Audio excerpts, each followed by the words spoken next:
بسم اللہ الرحمن الرحیم۔ عزیز طلبہ، میں پروفیسر فضل رازی کا آپ سے مخاطب ہوں۔ آج انشاءاللہ ہم انسانی زندگی پہ عقید توحید کے اثرات پڑھیں گے۔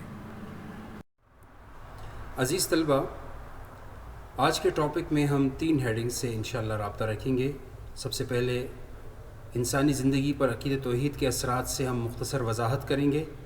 اس کے بعد انسانی زندگی پر عقید توحید کے اثرات پڑھیں گے، اور لاسٹ میں آپ کو اسائنمنٹ دیں گے۔ عزیز طلبہ، مختصر وضاحت: جب بندہ کے دل و دماغ میں خدائے واحد کا تصور نقش ہو جائے اور بندہ مالک حقیقی کو اپنے علم اور سمجھ کے مطابق پہچان لے تو اس کی زندگی میں چند تبدیلیاں آتی ہے جو مندرجہ ذیل ہیں۔ نمبر 1، خودداری۔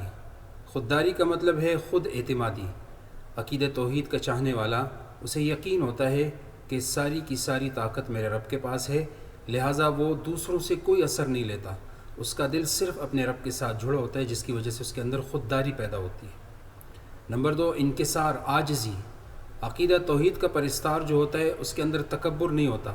وہ چاہے دنیا کا کتنا بڑا بادشاہ ہو، اسے پتہ ہے کہ جو کچھ میرے پاس ہے یہ سب میرے رب کی عطا ہے، آج دی ہے تو کل چھین بھی سکتا ہے، لہٰذا وہ تکبر کی بجائے عاجزی، انکساری سے کام لیتا ہے۔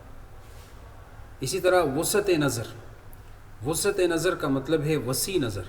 عقید توحید کا چاہنے والا، اس کی نظر دنیا کی چھوٹی چھوٹی چیزوں پر نہیں ہوتی۔ اسے پتہ ہے کہ یہ ساری چیزیں ایک دن ختم ہونے والی ہیں، اور جو باقی رہنے والی چیزیں ہیں وہ اللہ کی طرف سے آخرت میں ہیں، لہٰذا اس کی نظر آخرت کی چیزوں پر ہوتی ہے۔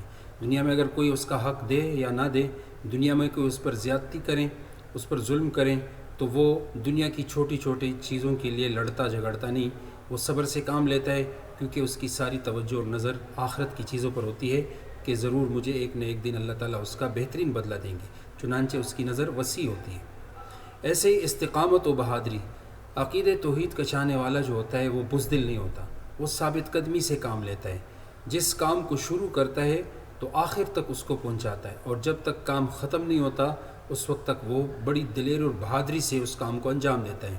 چنانچہ چاہے کتنی مشکل دشوار گزار گھاٹیاں اس کے راستے میں آتے ہیں تو وہ ثابت قدمی اور بہادری سے کام لیتا ہے۔ ایسے ہی رجایت و اطمینان قلب۔ رجایت کا مطلب ہے پر امید ہونا۔ عقید توحید کا چاہنے والا وہ پر امید ہوتا ہے، اور اس کے دل کو سکون ہوتا ہے، اسے پتہ ہوتا ہے کہ جو بھی کام میں کرتا ہوں اس کا بدلہ میرا رب ضرور عطا کرے گا، لہٰذا وہ لوگوں سے مایوس نہیں ہوتا، وہ امید اپنے رب سے باندھتا ہے، لوگوں سے نہیں باندھتا۔ اس کا دل مطمئن ہوتا ہے، چاہے دنیا میں کتنی اس کے اوپر مصائب آئے، وہ اس وجہ سے اس کو برداشت کرتا ہے کہ میرا رب میرے ساتھ ہے اور ضرور مجھے اس کا بدلہ عطا کریں گے۔ اس امید کے ساتھ وہ پرسکون زندگی گزارتا ہے۔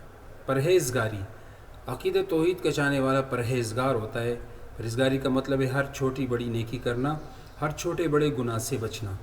اسے پتہ ہوتا ہے کہ میرا رب میرے شہرک سے بھی زیادہ قریب ہے، لہٰذا وہ چھوٹی چھوٹی نیکیوں کو اختیار کرتا ہے، بڑی بڑی نیکیوں کو اختیار کرتا ہے، اور چھوٹے چھوٹے گناہ سے دور ہوتا ہے اور بڑے بڑے گناہ سے بھی دور ہوتا ہے، جس کی وجہ سے وہ پرہیزگار بن جاتا ہے۔ توکل علی اللہ۔ عقیدہ توحید کا چاہنے والا، اس کا بھروسہ صرف اللہ پر ہوتا ہے۔ وہ دوسروں کی چیزوں پر نظر ڈال کر اس سے طمع نہیں رکھتا، اسے پتہ ہے یہ سب میرے رب کی عطا ہے، اور جو کچھ عطا میرے رب کی ہوتی ہے وہ کوئی اور نہیں کر سکتے، لہٰذا اس کا بھروسہ صرف اللہ کی ذات پر ہوتا ہے۔ عزیز طلبہ، اس عنوان کے تحت 2 ہم آپ کو اسائنمنٹ دے رہے ہیں۔ نمبر 1، عقیدہ کا مفہوم واضح کریں۔ نمبر 2، عقید توحید کی ضد کیا ہیں، اس کو آپ نے لکھنا ہے۔ عزیز طلبہ، جو ہم نے پڑھا اس میں اگر آپ کی طرف سے کوئی سوال ہو تو اسکرین پر جو نمبر ہے اس سے آپ رابطہ کر سکتے ہیں۔ اللہ حافظ۔